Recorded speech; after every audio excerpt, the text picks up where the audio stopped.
Ka-viewers, dito po tayo ngayon sa Roas Boulevard. So, malaki na yung improvement. Grabe, hindi katulad dati. So, yun. Ito, meron silang public restroom. Ayan.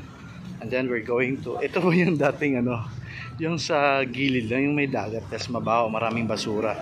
So, as I've witnessed, grabe, iba na talaga ang... Ayan, dyan, nag-ano ko, 2016 US Embassy. Ayan. When... Yung doon po ako papuntang Saipan, USA. So yun, grabe yung mga reclamation ay ni-reclaim nila. Galing. Galing. So medyo mainit, parang nasa beach ako ah.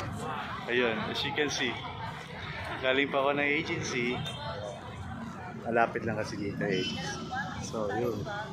Ang ganda ng saan kayo galing itong mga bato? White sand. Grabe. Bawal na ng mga basura. Napakalinis. Wala makikitang basura. So dati lang itong mga puro basura dito sa may gilid-gilid. Ngayon napaka ganda. Parang Boracay. Galing.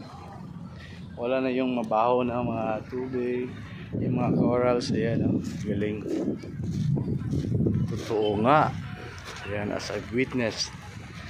So ayun, sa mga taga-probinsya na gusto yung pumasyal, nakakawalang lang yung dito, presko lang yung lugar, nakakawalang problema. Ayan.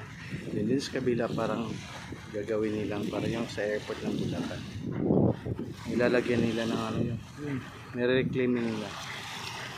Ang init, medyo yung panahon.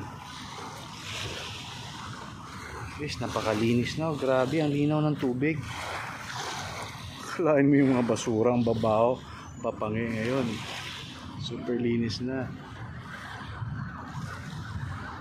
Ayan, thank you for watching.